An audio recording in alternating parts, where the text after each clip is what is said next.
गायत्री विद्या मंदिर उच्च माध्यमिक विद्यालय सांचौर के ऑनलाइन क्लास में आप सभी विद्यार्थियों का स्वागत है।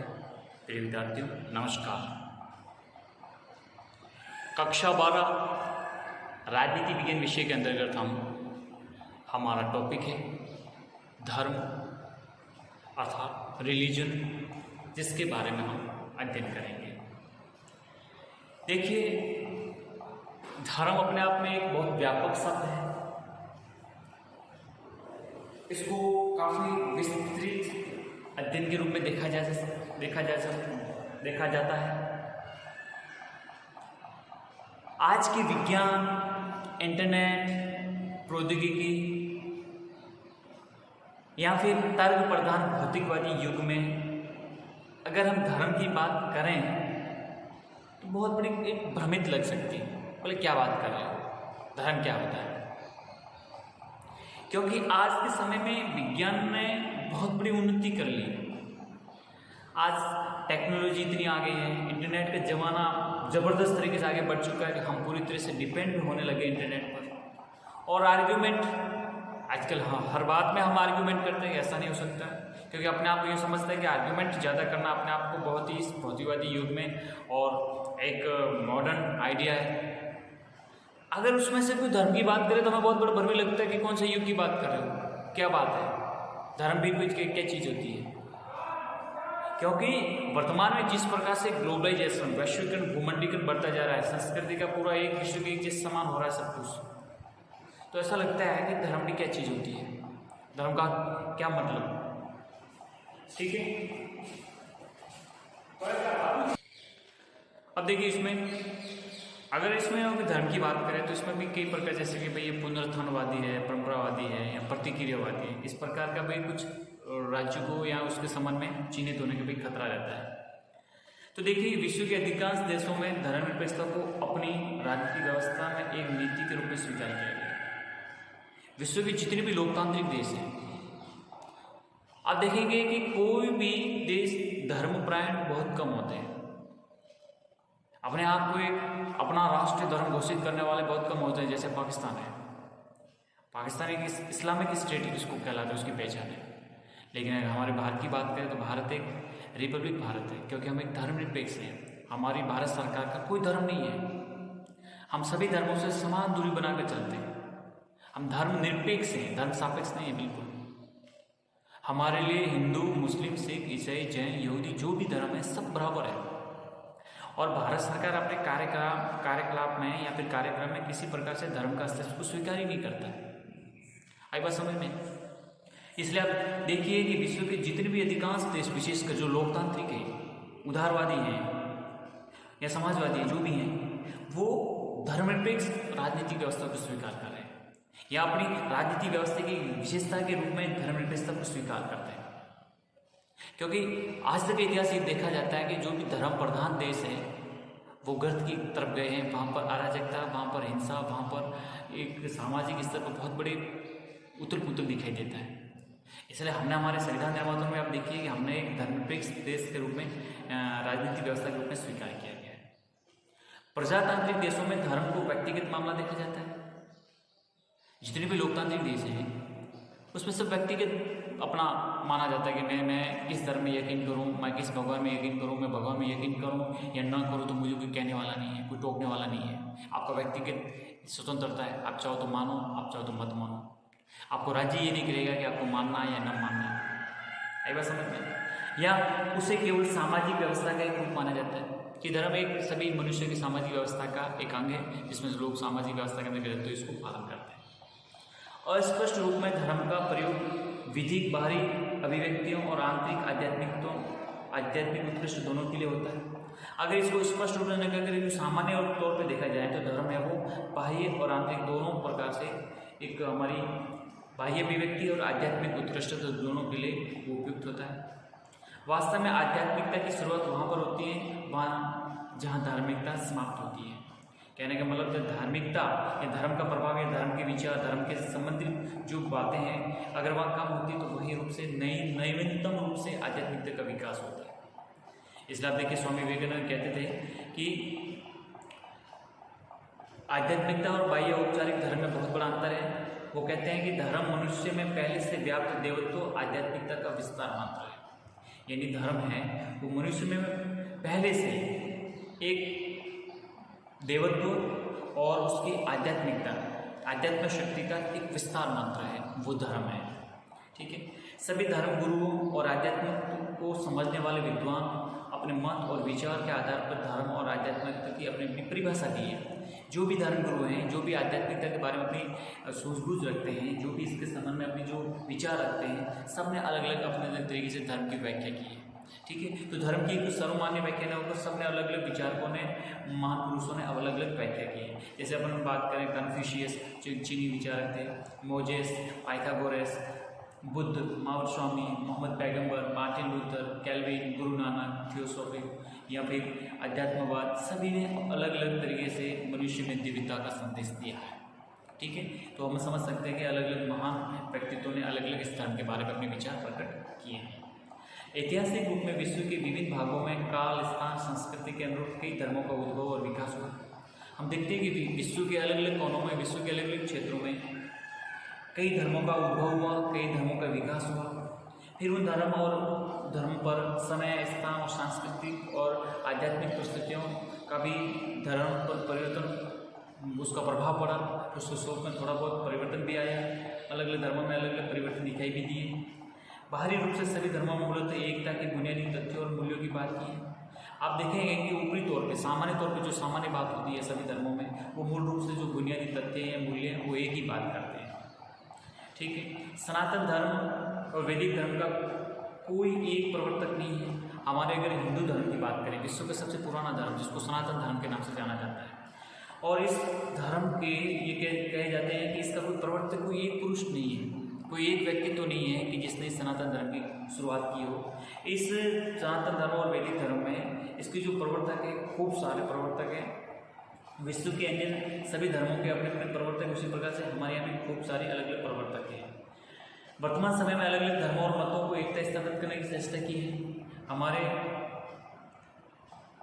पूर्व राष्ट्रपति डॉक्टर सर्वपल्ली राधाकृष्णन, जो एक दार्शनिक भी माने जाते हैं, भारतीय दार्शनिक, उन्होंने आध्यात्मिकता को धर्म का अभिकेंद्र माना। उन्होंने एक परिभाषा दी है, इसके अनुसार बताया उन्होंने कि धर्म का सार इस बात में निहित है कि यह आत्मा के उन्नयन के लिए आध्यात्मिक पक्ष पर बल है। यानी धर्म का जो सार है वो किस बात में है? उन्होंने बताया कि आत्मा की उन्नति के लिए जो आध्यात्मिक पक्ष पर बल दे और जीवन को धर्मनिरपेक्षता की ओर अग्रसित करे। धार्मिक कट्टरता, धार्मिक रूढ़िवादिता की ओर न करके जीवन को धर्मनिरपेक्षता की ओर अग्रसित करें, वो ही वास्तविक रूप से हम धर्म का सार समझ सकते हैं। धर्म कोई भी बैर करना नहीं सिखाता, वैमनस्य नफरत पैदा करने नहीं सिखाता। वो आपस में भाईचारा, प्रेम, सद्भाव और सबकी जो उनका सार देखा जाए, सबका, सभी धर्मों का एक ही है। तो ये इस बात को स्पष्ट करता है। अब हम समझते हैं कि आखिर धर्म होता क्या है, धर्म का अर्थ क्या है, मीनिंग ऑफ रिलीजन क्या है। देखिए, भारतीय संस्कृति और दर्शन में धर्म सदैव एक महत्वपूर्ण संकल्पना रही है। हमारी जो संस्कृति है वो विश्व की प्राचीन संस्कृति है। हमारे जो धार्मिक और दर्शन के सामने विचार है वो सबसे विश्व के प्राचीन विचारों में से एक माना जाता है। और भारत की जो परिभाषा रही है धर्म के संबंध में, एक महत्वपूर्ण कंसेप्ट है। आप वेस्टर्न फिलोसॉफी में या पाश्चात्य जगत में धर्म और राजनीति में एक बहुत बड़ा अटूट संबंध है। जहाँ तक धर्म शब्द की परिभाषा का प्रश्न है, ये अलग अलग संस्कृतियों और देशों में अलग अलग रूप में प्रयुक्त हुआ है। कहने का तात्पर्य कि धर्म और राजनीति का पश्चिमी जगत में बहुत बड़ा संबंध रहा है आपस में। और जहाँ तक धर्म की परिभाषा का प्रश्न करें कि धर्म की क्या परिभाषा हो सकती है, तो वहाँ पर अलग अलग देशों की अलग अलग संस्कृति और उन्होंने अलग अलग तरीके से इसका अर्थ प्रयुक्त किया है। धर्म का सबसे पहले आगाज पूर्वी संस्कृतियों में हुआ। पूर्वी संस्कृति मतलब ये पूर्वी जो भी इस भूभाग के इस पृथ्वी पर जो पूर्वी देश है, पूर्वी देशों में सबसे पहले धर्म का एक आविर्भाव हुआ या सबसे पहले इसके संबंध में ध्यान आकर्षित हुआ। ठीक है, आप देखेंगे पूर्व में विकसित संस्कृतियों में धर्म का सर्वप्रथम चिंतन और मनन हुआ। भारत में इसे कर्तव्य, अहिंसा, न्याय, सदाचरण और सद्गुण के रूप में मान्यता प्राप्त है। अब सबसे बड़ी चीज़ है, भारत में धर्म का बहुत बड़ा व्यापक अर्थ लिया जाता है, और ये ऐसा अर्थ लिया जाता है जो शायद ही दुनिया में किसी भी देश में लिया जाता होगा। मतलब हम क्या समझते हैं धर्म को? धर्म को हम समझते हैं कि ये हमारा कर्तव्य है, हमें कौन सा कार्य करना चाहिए, हमें कौन सा कार्य नहीं करना चाहिए, हमें हमारी कौन सी जिम्मेदारी है, किस प्रकार से क्या है। तो हमारी जिम्मेदारी को एहसास कराने वाला जो कर्तव्य होता है अहिंसा। हम हिंसा पर बिल्कुल बल नहीं देते, हम बिल्कुल हिंसा में यकीन नहीं करते। ये हमारी भारतीय संस्कृति, भारतीय दर्शन की और भारतीय धर्म की पहचान रही है।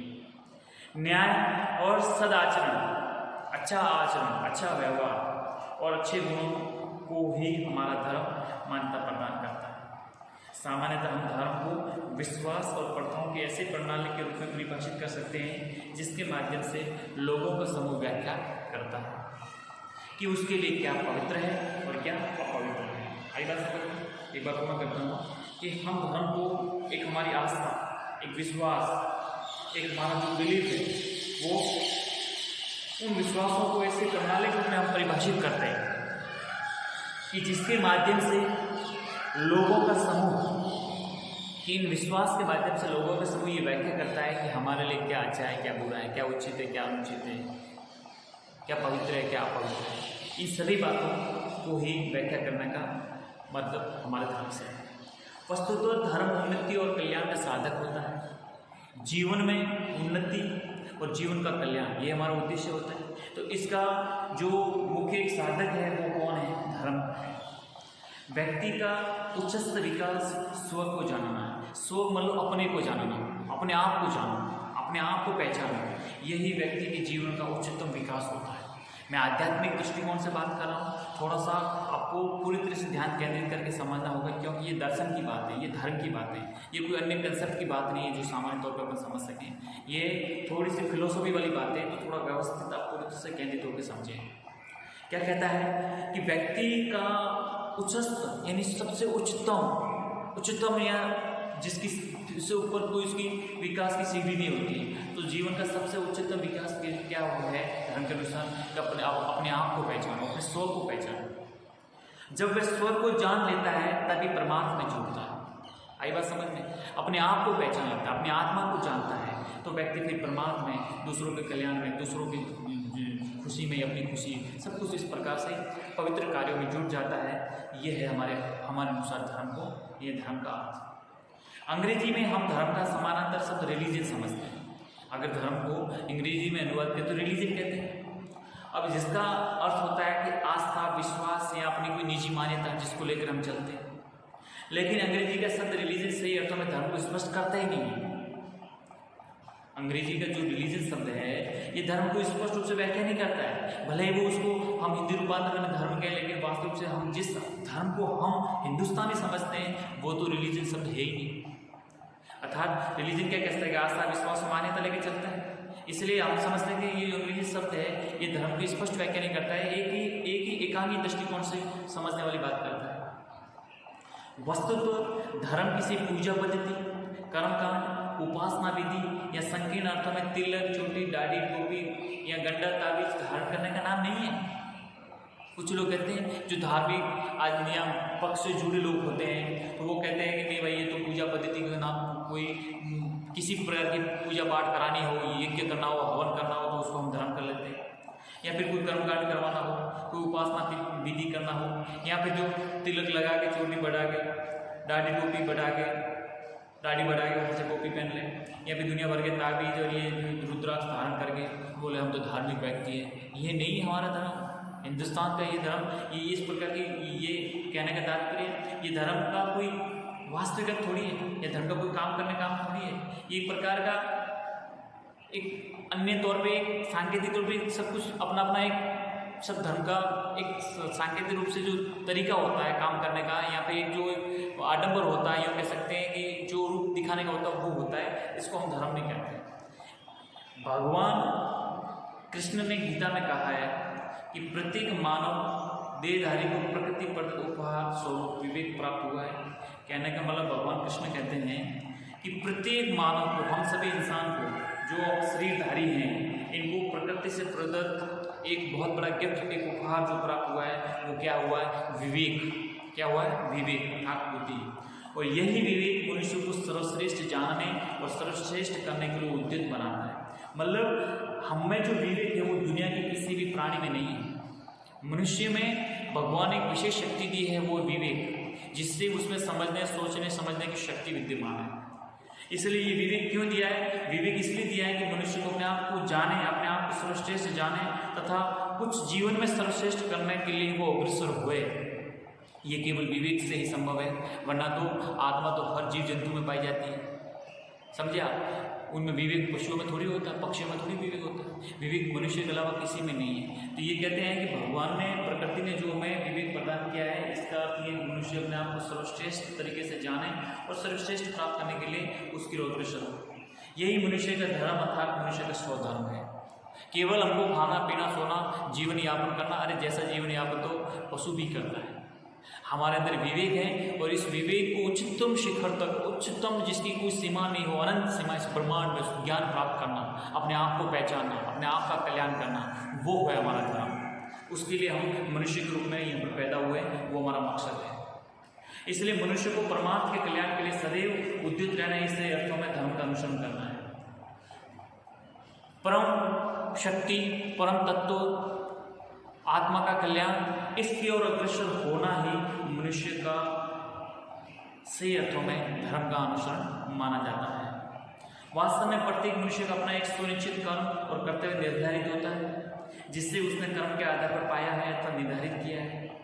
इसलिए आप समझ सकते हैं कि हर एक मनुष्य की अपने जो कर्म है और कर्तव्य है, उसी को जानकर आगे बढ़ना उसका एक कर्तव्य है। जो कहते हैं कि मैं कभी कर्तव्य से भटकूं नहीं। जैसे एक विद्यार्थी है, विद्यार्थी का कर्म है, विद्यार्थी का कर्तव्य है कि वो विद्या अध्ययन करे, ईमानदारी से अध्ययन करे, अपनी विवेक शक्ति का इस्तेमाल करते हुए अध्ययन करें, तो जीवन में उसका विद्यार्थी काल बिल्कुल रूप से फलीभूत होगा, उज्ज्वल होगा, उसका शानदार भविष्य होता है। उसी प्रकार से कहते हैं कि हर एक मनुष्य का अपना एक कर्तव्य होता है, उन कर्तव्य को आगे बढ़ना उसका एक प्रकार से धर्म का अनुसरण करना है। इसलिए श्रेष्ठ सामाजिक संरचना के लिए समाज के सभी वर्गों को और सभी व्यक्तियों को अपना अपना कर्म और अपने अपने कर्तव्यों को निष्ठापूर्वक पालन करना ही धर्मानुसार आचरण करना है। बात क्या स्पष्ट होती है कि श्रेष्ठ सामाजिक संरचना के लिए हम समाज में रहते हैं, मनुष्य समाज का अंग है, समाज से परे बिल्कुल जा नहीं सकता। इसलिए हम उस जन्म से लेकर मृत्यु तक समाज के अंदर ही रहते हैं। तो हमारे कर्तव्य है कि हम इस हमारी सामाजिक जो संरचना बनी हुई है, परिपाटी बनी हुई है, इसमें समाज के सभी वर्ग और सभी व्यक्ति अपना अपना जो व्यक्तियों के जो अपना कर्म है और अपने जो कर्तव्य हैं उनको निष्ठापूर्वक पालन करते रहें, और निष्ठापूर्वक कर्तव्य का पालन करना ही धर्म है। और यह तभी संभव है जब मनुष्य स्वार्थ, संकीर्णता, अभिमान अर्थात घमंड और दूसरों को शासन करने की इच्छा का परित्याग करें। ऐसा हम तभी कर सकते हैं जब हम हमारे आत्मा से स्वच्छ होंगे, हमारे निस्वार्थ को दूर भगाएंगे, संकीर्णता को दूर करके हमारे घमंड को और दूसरों को शासन करने की जो इच्छा है, इसको सब इस दुर्गुणों का परित्याग करके सदाचरण का हमारे जीवन में आचरण का उसका अनुगमन करेंगे, तब हम ये सब कर सकते हैं। धर्म सर्वत्र पवित्र माना है, लेकिन धार्मिक पवित्रता सापेक्षवादी है। जिसको एक धर्म पवित्र मानता है, संभव है उसे दूसरे उसे घृणा की दृष्टि से देखा जा सकता है।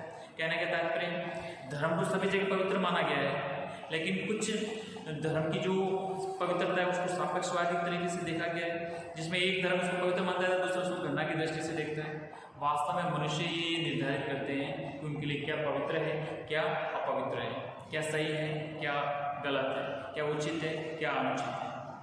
धर्म को एक ऐसे एकीकृत प्रणाली के रूप में परिभाषित किया जा सकता है जो अपनी प्रथाओं और विश्वासों से एक समुदाय विशेष को नैतिकता से जोड़ता है।